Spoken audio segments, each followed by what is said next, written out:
Mahanadi serial பார்த்தீங்கன்னா, ரொம்பவே பாசிட்டிவா இருக்குங்க. அவங்க அ விஜய் வந்து அந்த வீட்டுக்கு வந்ததுக்கப்புறம், அவங்க அம்மா வந்து தடபுடலா விருந்தெல்லாம் ரெடி பண்றாங்க. இவ்வளோ நாள் வந்து விஜய் மேல கோவமா இருந்தவங்க, இப்போ வந்து அவங்க மருமக வீட்ல இருக்காங்கன்னு சொல்லி அவங்களுக்காக ரொம்ப ஸ்பெஷலான ஃபுட்டெல்லாம் அரேஞ்ச் பண்ணிட்டுருக்காங்க. ஸோ இந்த சமயத்தில யமுனாக்கும், நிவினுக்கும் தெரிய வருது.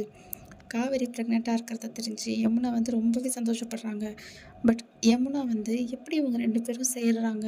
எனக்கு ஒண்ணுமே புரியல. அப்படி இப்படின்னு கன்ஃப்யூஸ் ஆகுறாங்க. ஏன்னா, யமுனா வந்து காவேரியை பத்தி ரொம்பவே தப்பான எண்ணங்கள் வந்து வச்சிருந்தாங்க மனசுல. ஸோ அது எல்லாமே தப்புன்னு இப்ப தான் புரிஞ்சுக்கிட்டாங்க.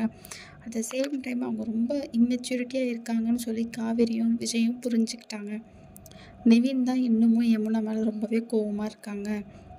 ஸோ இவங்க 3 பேருமே 3 பேருமே வந்து அந்த வீட்ல ஒண்ணா இருக்காங்க. ஒண்ணா சாப்பிடுறாங்க. ஸோ இன்னைக்கு எபிசோட் வந்து ரொம்பவே சூப்பரா இருக்க போகுது. எல்லாரும் பாருங்க.